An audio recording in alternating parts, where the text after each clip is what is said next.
지난주 예배를 드리고요. 피드백이 좀 있었습니다. 제가 지난주 말씀을 사실 시작하면서부터 목이 좀 많이 상해 있었어요. 지금 여러분들 이 자리에 없어서 그렇지만 오늘은 그래 좀 시원한데, 지난주에는 저희가 에어컨 없이 한번 예배를 드려봤거든요. 굉장히 열광의, 다른 의미로 열광의 도가니였고, 또 제 친구 목사님 한 분이 이렇게 딱 보고 피드백을 해주더라고요. 야, 너 너무 설교할 때 악 쓰는 것 같아. 좀 이렇게 침착하게, 오래전부터 봤던 친구니까 알잖아요. 좀 차분하게, 좀 목소리 톤도 낮춰서. 할렐루야. 그래서 오늘 말씀을 이렇게 좀 침착하게, 차분하게 말씀을 한번 나눠보려고 노력을 해보겠습니다. 코로나로 이제 비대면 상황이 오늘 이제 8월로 넘어갔으니까 17개월째입니다. 우리가 작년 3월 1일 주일 예배부터 우리가 온라인 예배를 드리기 시작했는데요. 1년하고 이제 반년에 가까운 그 시간 동안 우리 공동체에게 하나님께서 어떤 말씀을 계속해서 주셨을까, 말씀을 한번 쭉 정리를 해봤습니다. 근데 정리를 해보니까 이 17개월 동안 나눈 그 말씀이 공통적으로 반복되는 단어 하나가 있었어요. 중심 주제가 하나 있었습니다. 그 단어는 무엇이냐? 바로 기본기. 특별히 신앙의 기본기에 대한 말씀을 계속해서 나눴다라는 것을 발견을 했습니다. 작년 하반기에는 우리가 기독교 에센스라고 하는 그 주제를 가지고 우리 신앙의 원리에 대해서 우리가 계속 말씀을 쭉 나눴었고요. 또 올해 넘어와서 올해 상반기에는 이제 예배에 대한, 바른 예배라고 하는 주제를 가지고 또한 우리 신앙생활의 기본이라고 할 수 있는 예배 어떻게 드릴 것이냐, 이제 그 말씀들을 나누었습니다. 근데 사실 이렇게 신앙의 기본기에 대한 말씀을 나누면서요, 제가 계속해서 반복을 했고 저 스스로도 어떤 생각을 했냐면, 이 상황은 곧 끝난다 라고 하는 그런 기대가 있었어요. 그래서 그 모든 말씀의 베이스에는 우리가 기본을, 이 기회에 기본을 잘 다져놓으면은 이제 다시 모여서 예배하고 또 소그룹도 하고 수련회도 하고 이런 상황이 됐을 때 우리는 자연스럽게 그때로 돌아갈 수 있을 것이다, 이제 그런 기대를 가지고 그 말씀들을 준비를 했었거든요. 그러나 지금 보는 것 같이 여러분, 코로나는요 계속해서 잡힐 듯 잡히지 않고 오히려 막 상승 곡선이 계속해서 올라가는 그런 모습들을 보게 됩니다. 여전히 예배는 이렇게 넓은 공간에서 드려지는 것이 아니라 6인치 그 좁은 사각형 안에서 우리는 그것을 통해서 예배를 보고 있고요. 우리가 생각하는 성도의 교제라는 것도 이 6인치 사이즈를 벗어나지 못하는 그런 교제를 하고 있다라는 거죠. 그리고 어쩌면 코로나가 다 진정되고 우리가 다시 모여서 예배한다 할지라도 그때에도 아마 지금 우리가 이전에 누렸던 그런 신앙생활, 그런 예배는 아닐 것이다 라는 겁니다. 자, 그래서 고민하고 기도하는 끝에 우리가 지금 이 시점에서 또한 세워야 할 또 다른 기본기가 있구나 라는 확신이 들었습니다. 어떤 기본기냐? 그것은 바로 주일에만 쓸 수 있는 그런 기본기가 아니라 평일에 빛을 발하는 기본기, 교회에서만 사용되어지는 기본기가 아니라 우리의 가정에서, 일터에서 혹은 학교에서 그 빛을 발하는 기본기를 우리가 다져야 될 때가 되었구나. 그 기본기는 무슨 기본기냐? 바로 관계의 기본기, 하나님과 그 온전한 관계를 맺는 그 관계의 기본기에 대해서 우리가 나눠야겠다라는 확신이 들었습니다. 자, 그래서 저는 이제 오늘부터 제가 이제 정전사님하고 이제 한 주씩 번갈아가면서 이제 말씀을 나누는데, 저와 같이 말씀을 나눌 때는요, 이 관계의 기본기에 대한 말씀을 한번 나눠 보려고 합니다. 근데 여러분, 특별히 부탁드리는 거는 그 이전에 기본기라고 했을 때 원리가 굉장히 중요했습니다. 그래서 여러분들이 잘 기억하고 이해하는 것이 되게 중요했는데, 이제 우리가 관계의 기본기에 대해서 말씀을 나누면요, 어려운 내용은 없을 겁니다. 다만 이 말씀이 그냥 머리로만 이해하는 게 아니라 그것을 삶에서 반복함으로 훈련되어지고 습관이 되고, 이러한 과정을 거쳐야만 이 기본기가 심어진다라는 거죠. 여러분, 그래서 바라건대 이 몇 주간의 시간, 아니 그 이후로도 우리가 이 관계의 기본기를 잘 세워서 어떤 곳에서 또 어떤 상황에서 예배하든지 늘 하나님과 그 친밀한 관계 가운데 우리가 그 교제를 누릴 수 있는 귀하고 복된 우리들의 삶이 되기를 간절히 소망합니다. 자, 오늘 본문은 신약 성경, 아니 성경 전체에서 가장 유명한 말씀이고요, 특별히 우리 신앙의 가장 기반이 되는 말씀이라고 할 수 있을 것 같아요. 제가 통계를 내본 적은 없는데 아마 수련의 밥절 베스트 넘버 3 이렇게 꼽으면요, 이 말씀은 100% 들어갑니다. 요한복음 3장 16절 하고 창세기 1장 1절, 그리고 오늘 이 말씀은 꼭 들어갈 것 같아요. 여러분 아마 이 말씀 진짜 많이 들어봤을 건데, 자, 우리 다시 한번 읽어볼까요? 마태복음 16장 16절 말씀, 자, 같이 읽겠습니다. 시작. 시몬 베드로가 대답하여 이르되 주는 그리스도시요 살아계신 하나님의 아들이시니이다. 아멘. 아마 여러분들 중에 많은 분들은 이 말씀을 아마 외우고 있을 것 같아요. 주는 그리스도시요 살아계신 하나님의 아들이시니이다. 이 말씀 너무 익숙한 말씀이죠. 근데 여러분, 우리가 이 말씀 자체는 잘 아는데 이 말씀이 어떤 배경에서 어떤 상황에서 주어진 말씀인지 우리가 그 주변 환경에 대해서는 잘 인식을 못하거든요. 그래서 그냥 무중력 상태에서 어느 날 갑자기 예수님이 제자들 앉혀놓고, 얘들아 너는 나를 누구라고 생각하니? 그랬더니 나서기 좋아하는 베드로가 나와서서 주는 그리스도시요 살아계신 하나님 아들입니다, 이렇게 얘기했다고만 생각을 한다라는 거죠. 그러나 여러분, 이 말씀이 이루어지기까지, 이 말씀이 선포되기까지 그 주변 환경과 또 그 상황을 이해하면요, 이 고백이 얼마나 베드로의 그 간절한 최선이었는지, 그리고 그 간절한 최선 앞에 왜 예수님은 사탄이라고까지 이야기하면서 그 고백을 그 앞에 그렇게 강하게 말씀하셨는지를 우리가 그 배경을 알아야 이해할 수 있다라는 거죠.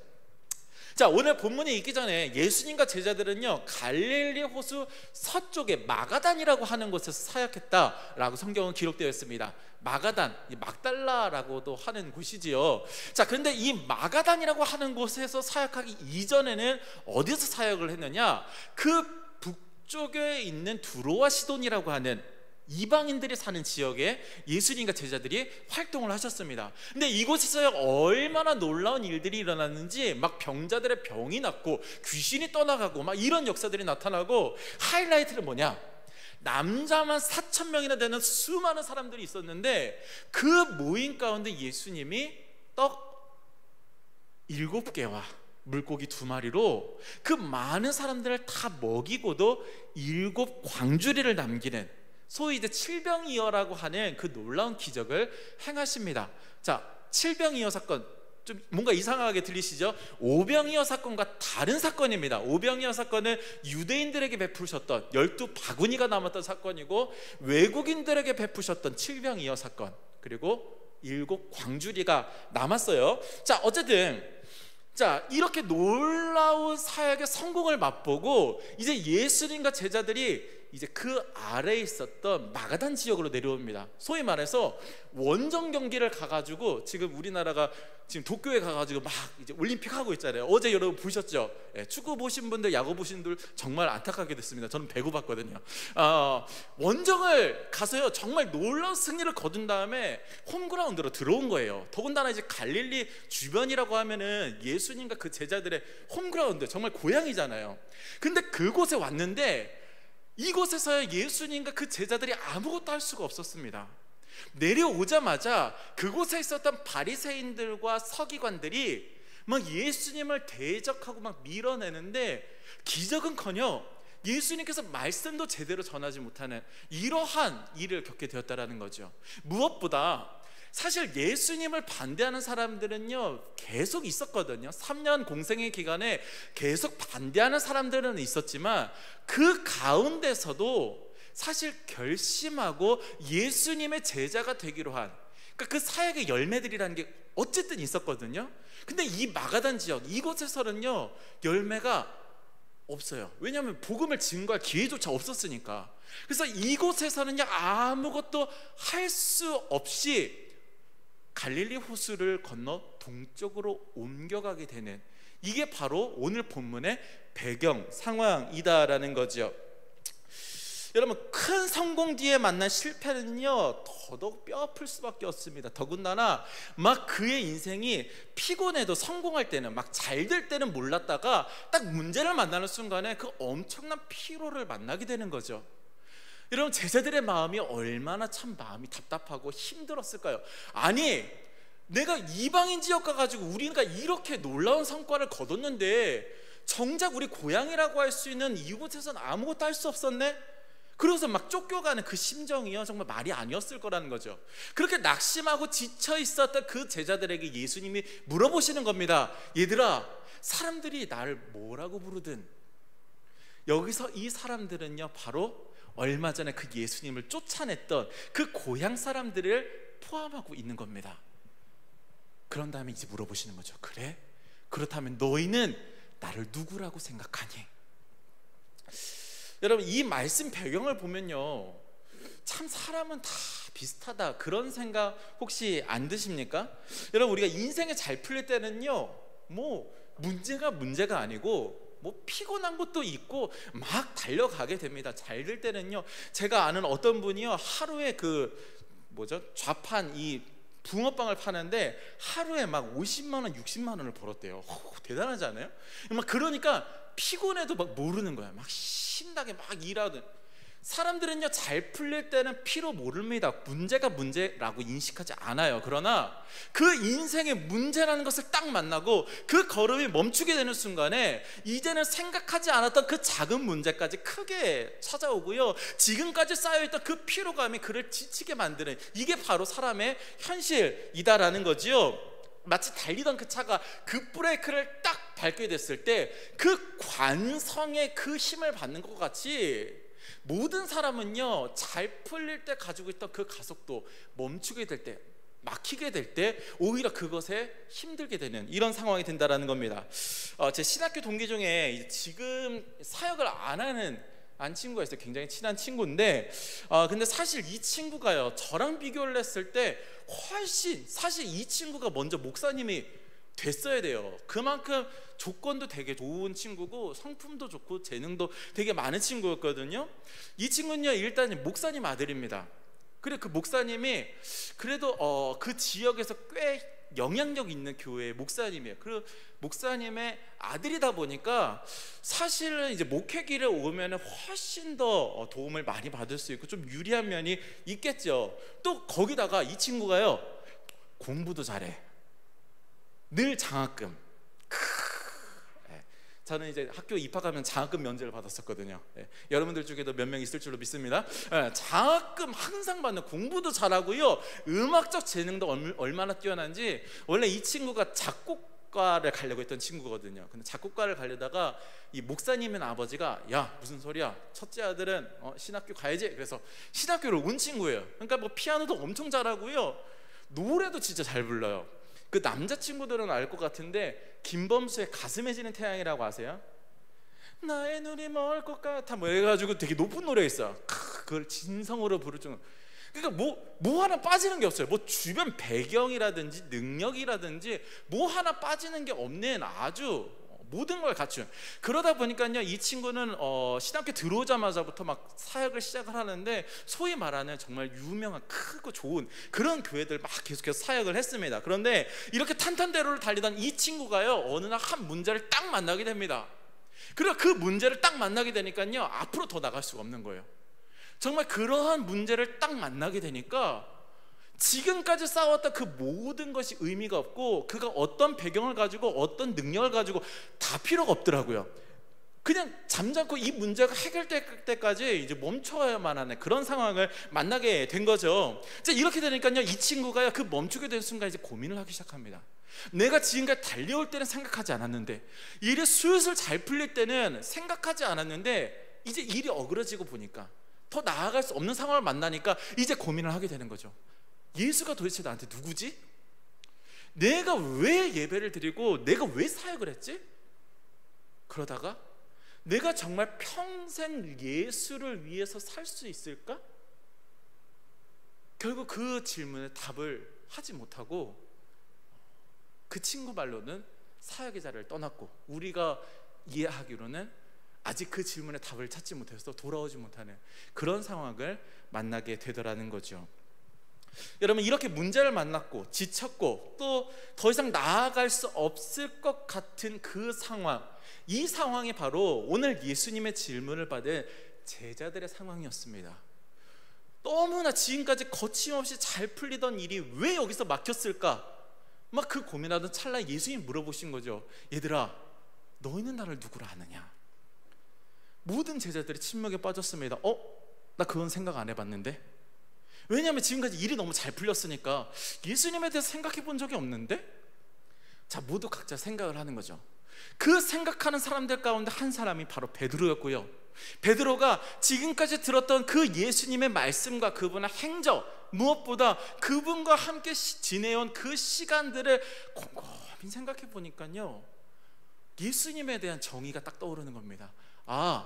내가 지금까지 들은 그 말씀과 행적, 그리고 그분과 함께 보낸 시간을 다 정리해 보니, 예수님, 제 생각에 예수님 당신은, 주님은 그리스도시오, 살아계신 하나님의 아들이십니다. 이렇게 고백을 하는 거죠. 여러분, 사실 이 고백은요, 새로운 고백은 아닙니다. 이 생각을요 그만한 것은 아닐 거다라는 거죠. 왜냐하면 예수님의 그 말씀과 그 놀라운 기적을 체험한 사람은요 베드로 한 사람만이 아니었습니다. 함께 있는 11명의 제자들이 다 경험했었고, 그 외에 수많은 사람들이 이미 보고 들은 이야기고요. 어찌 보면은 예수님과 함께 생활했던, 동거동락했던 사람이 베드로 한 사람만은 아닐 것이다 라는 거죠. 더군다나 베드로는요 학문이 짧은 어부 출신입니다. 그보다 성경 지식이 훨씬 많은 사람들 있었을 거고요. 그 사람들 성경을 통해서 메시아를 뭐라고 하는지 그 베드로보다 훨씬 많이 알고 있었을 거라는 거죠. 그러나 그 베드로에게는요 이 사람들이 갖지 못한 한 가지가 있었어요. 그것은 무엇이냐? 바로 예수님과의 친밀한 교제를 통한 관계가 있었다라는 거죠. 예수님과 함께 그 3년 동안 동거동락, 그냥 단지 행위적으로 밥만 먹고 같이 잠을 자고 같이 걷고 그런 것이 아니라 그 모든 시간을 통하여서 예수님과 맺어진 그 깊은 관계가 있었다라는 거죠. 그 관계가 있으니까 그 관계 안에서 예수님은 주님이시고 그리스도시고 하나님의 아들이시구나 라는 것을, 그 관계를 통해서 그가 알 수 있었다라는 것입니다. 여러분, 그뿐만이 아닙니다. 나중에 예수님이요 그 십자가에 달리시고 그 이후에 베드로가 그 사역의 자리를 이탈합니다. 다 끝났네. 예수님은 십자가에 달려 죽으셨고 부활하셨다고 하지만 내가 본 적이 없으니 어떻게 믿겠어? 이러고서는요 다시 그 생업의 자리로 돌아갑니다. 물고기를 잡는 그 어부일로 돌아가요. 근데 그곳에 예수님이 찾아오십니다. 찾아오셔서 그에게 물어보시는 거죠. 얘야, 내가 나를 사랑하느냐? 여기 있는 사람들보다 내가 나를 더 사랑하느냐? 여러분, 예수님은요 베드로에게 야, 너 나에 대해서 잘 알잖아. 지식을 물어보신 게 아닙니다. 야, 너 나랑 같이 이런 일들 경험했었잖아. 이런 일도 행했잖아. 능력을 물어보시는 게 아니라고요. 관계를 물어보시는 겁니다. 네가 나를 사랑하냐? 네가 나를 그렇게 친밀하게 느끼고 있느냐? 네가 나를 그 목숨을 줄 만큼 그렇게 깊이 생각하고 있느냐? 그리고 그 관계 안에서 베드로는 다시 한 번 더 확신을 얻는 겁니다. 예, 주님, 내가 주님을 사랑하는 것을 주님께서 아십니다. 여러분, 그 관계가 있었기 때문에 그 실패하고 좌절했던 그 베드로가요 다시 그 주의 복음을 증거하며 그 남은 고난을 몸에 채우는 그 사역의 길로 다시 돌아오게 되고요, 나중에는 그 십자가에 거꾸로 못 박혀 순교하는 그 자리까지 가게 되는 것입니다. 다른 것 아닌 관계가 그로 하여금 그 길로 인도하게 했다라는 거죠. 사랑하는 새나이든 여러분, 코로나로 교회에 나올 수 없고요, 신앙적인 만남이 제한되는 이러한 상황에서 여러분, 우리가 여전히 예수님의 제자라고, 또한 내가 한 사람 그리스도인이라고 외칠 수 있는 그 근거 혹은 그 힘은 어디 있느냐? 바로 예수님과의 깊은 관계에 있는 줄로 믿습니다. 여러분, 우리가 예수님에 대해서 몰라서 그렇게 못 사는 게 아닙니다. 우리에게 그러한 능력이 없어서 그렇게 못 사는 것도 아니라고요. 우리가 예수님의 제자로 살 수 있게 하는 것, 또한 내가 한 사람 그리스도인으로 살 수 있게 하는 그 한 가지는요 바로 예수님과의 깊은 관계, 그 친밀한 교제를 통한 관계로 말미암아 우리가 예수님의 제자요 그리스도인으로 살 수 있게 한다는 거죠. 여러분, 반대로 우리가 예수님과 그 교제를 잃어버리게 될 경우 우리의 영은요 메말라 죽을 수밖에 없습니다. 여러분, 그것은요 내가 지금 교회에서 예배를 드리고 있는지 아니면 집에서 핸드폰으로 6인치 그 사이즈 직사각형으로 예배를 보고 있는지, 여러분 그게 중요한 게 아니다라는 거죠. 우리로 하여금 정말 예수님의 제자 되게 하는 것, 내가 한 사람 그리스도인 되게 하는 것, 그것은 공간이나 혹은 예배 형태에 달려있는 것이 아니라 예수님과 평소에 맺은 그 관계가 그것을 결정한다라는 것입니다. 여러분, 지금 청년 몇 사람과 이제 제자 훈련을 지금 하고 있고요. 이제 9주 지나서 이제 내일부터 10주 차에 들어갑니다. 근데 10주 동안 우리가 하면서요 한 가지 중요한 원칙이 있었어요. 그 원칙이 뭐냐면은 매주 하루 1시간 시간을 정해놓고요 그 시간은 꼭 통화를 합니다. 그래서 그 시간에는요 우리가 서로 이야기를 나누는데 뭐 장황하고 어려운 얘기 안 합니다. 그냥 일상 예배 드리고 그 주일 후에 어떻게 살았는지 그냥 시덥잖은 이야기들 나누고요. 그러다가 이제 마지막에 야 우리가 이번에 어떤 주제, 이번 주 우리가 소망에 대해서 나누고 있는데 그에 대한 뭐 질문 나누고 혹은 궁금한 거 있니? 굉장히 짧은 대화를 나누거든요. 사실 여러분 요즘 시대에 카톡도 좀 부담스러워 하잖아요. 근데 카톡도 부담스러운 시대에 시간을 정해놓고 통화한다? 이건 훨씬 더 부담스러운 일이 될 겁니다. 그래서 가끔 애들도 까먹을 때가 있고요 저도 까먹을 때가 있습니다. 그런데 여러분 이렇게 늘 통화하고 나서 드는 생각이 뭐냐면요, 전화하길 잘했다, 늘 그 생각을 합니다. 물론 제자 훈련을 하고 있는 청년들은 어떤 생각인지 모르겠지만 일단 저쪽의 결의는 그렇다고 고개를 끄덕끄덕 하더라고요. 여러분, 그 주중에 한 번 하는 그 전화 한 통화, 그 짧게 나누는 그 일상의 대화가요 우리들의 그 관계를 돈독하게 잡아주고 그 관계를 통하여서 다시 한 번 더 예수님을 떠올리게 하고 예수님의 사랑을 알게 하고 내가 그렇게 살아가기로 결단하는 그런 힘이 되더라는 겁니다. 근데 여러분, 사람과의 그 1시간 대화도 이런 힘을 주는데 내가 매일 예수님과 시간을 정해서 함께 교제한다면요 여러분 그 힘은요 그 어떤 곳으로도 흔들 수 없는 힘이고 능력이 되는 줄로 믿습니다. 여러분, 예수님과 교제하는 방법은요 여러 가지가 있을 겁니다. 크게 3가지로 기도하는 거, 말씀 보는 거, 또 찬양하는 거, 예배하는 거, 이런 것들을 이야기할 건데 여러분 이러한 것들은요 우리가 이제 차후에 나누게 될 것이고요. 오늘 이 시간에는 여러분 우리 마음에 새길 건 다 한 가지입니다. 정말 그 예수님과의 관계에 대한 사모함, 예수님과의 관계에서 얻는 그 평안함에 대한 기대감, 여러분 이것을 오늘 예배를 통하여 우리가 마음에 새길 수 있길 원한다라는 거죠. 여러분, 지금까지 교회를 얼마나 다녔는지는 중요하지 않습니다.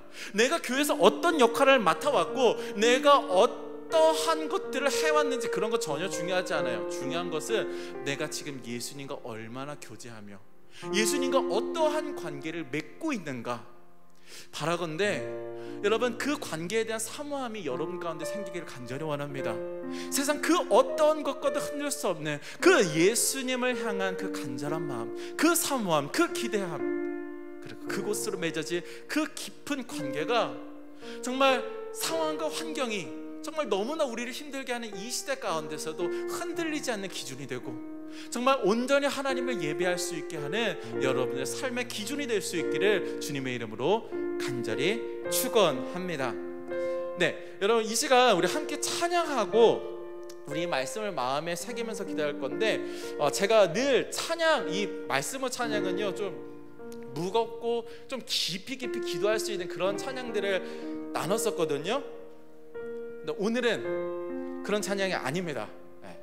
오늘 여러분 이 시간 이 찬양을 하면서요 여러분들 마음 가운데 그 하나님과의 그 깊은 교제, 그 관계에 대한 사모와 기대감이 넘쳐날 수 있기를 간절히 원합니다. 여러분 이 시간 여러분의 그 삶의 자리에서 여러분의 입술로 흥얼거리십시오.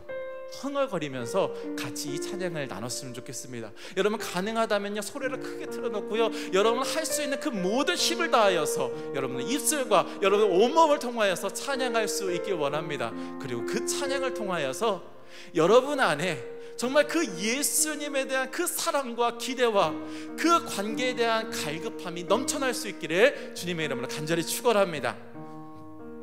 찬양할까요? 하나 둘, 셋, 넷. 여러분 각자 그 삶의 자리에서 우리 같이 박수 치면서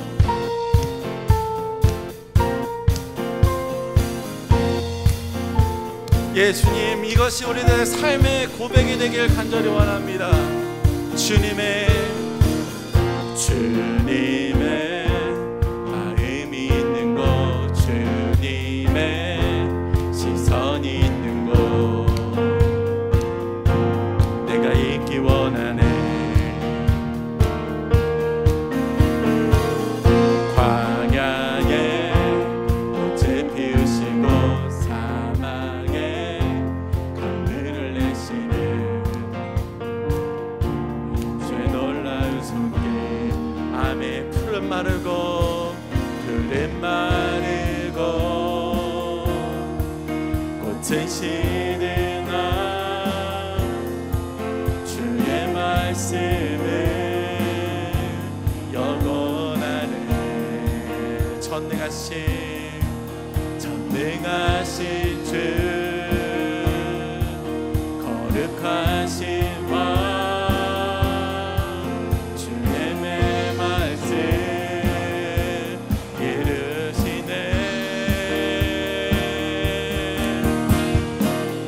나의 맘 주의 성전이 되어 영원한 주의 말씀을 향해 주의 마음 있는 곳으로 나의 삶 주의 말씀을 따라 이루신 주의 나라를 향해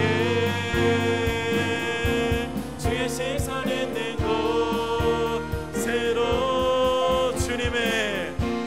주님의 마음 있는 곳, 주님의 시선이 아멘. 내가 있기 원하네.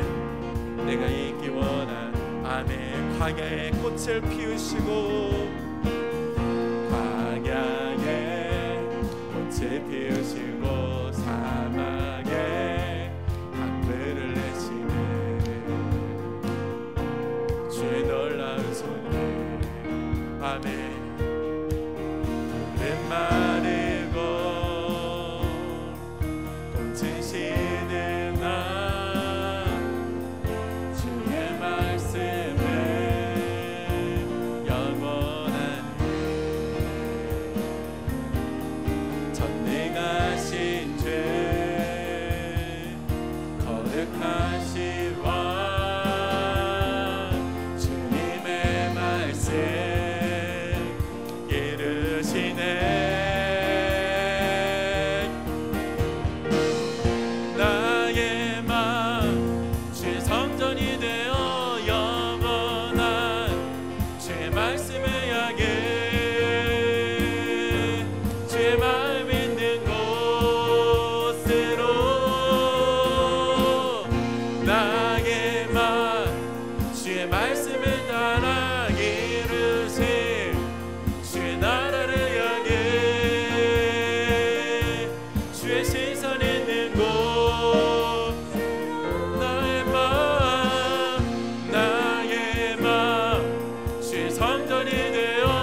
내가 있기 원하네.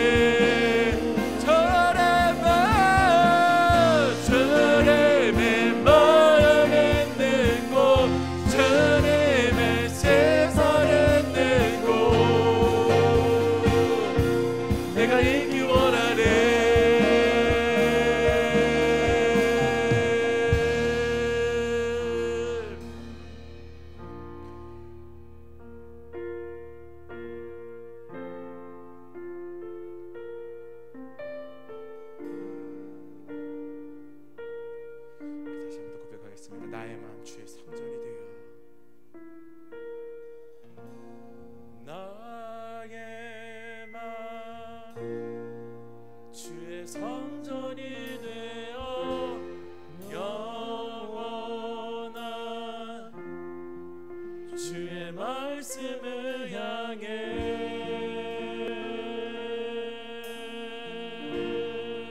주의 마음 있는 곳으로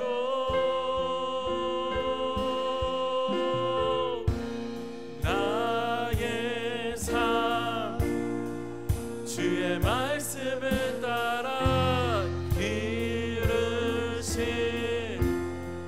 주의 나라를 향해 주의 시선 있는 곳으로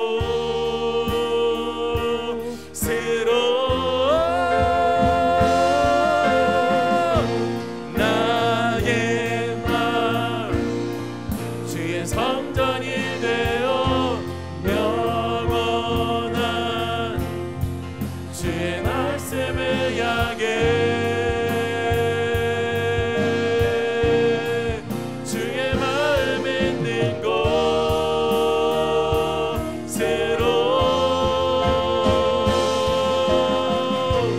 나의 삶 주의 말씀을 따라 이루신 주의 나라를 향해 주의 시선 있는 곳으로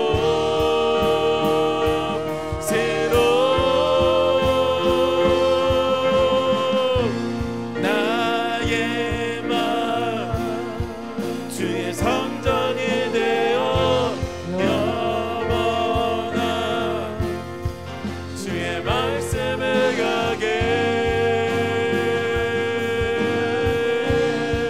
주의 마음 있는 곳으로